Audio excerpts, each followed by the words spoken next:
Hello there and welcome to this particular lesson on fractions. So in a fraction, the denominator is what we call the bottom number.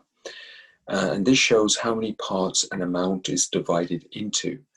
And the numerator, which is the top number, shows how many of these parts to include. So in our example here on the bottom left, we can see that the numerator is 4 and that's on top of the fraction, and the denominator is at the bottom and that's 5. So 4 over 5 will be a fraction. So 5 is the whole and 4 are the pieces of that whole.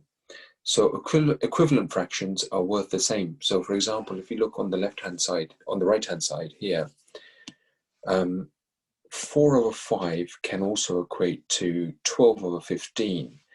And we multiply the bottom number by 3 to get 15. We do exactly the same thing for the top number. We just multiply the top number by 3 as well, and it's 12. So to make equivalent fractions, we either times or divide by the same number for the top number and the bottom number. So again, if you were to divide 12 by 3, that will give us 4, and divide 15 by 3, and that will also give us 5. And we end up with 4 over 5 again. To simplify the fractions, we use a factor of the numerator and denominator.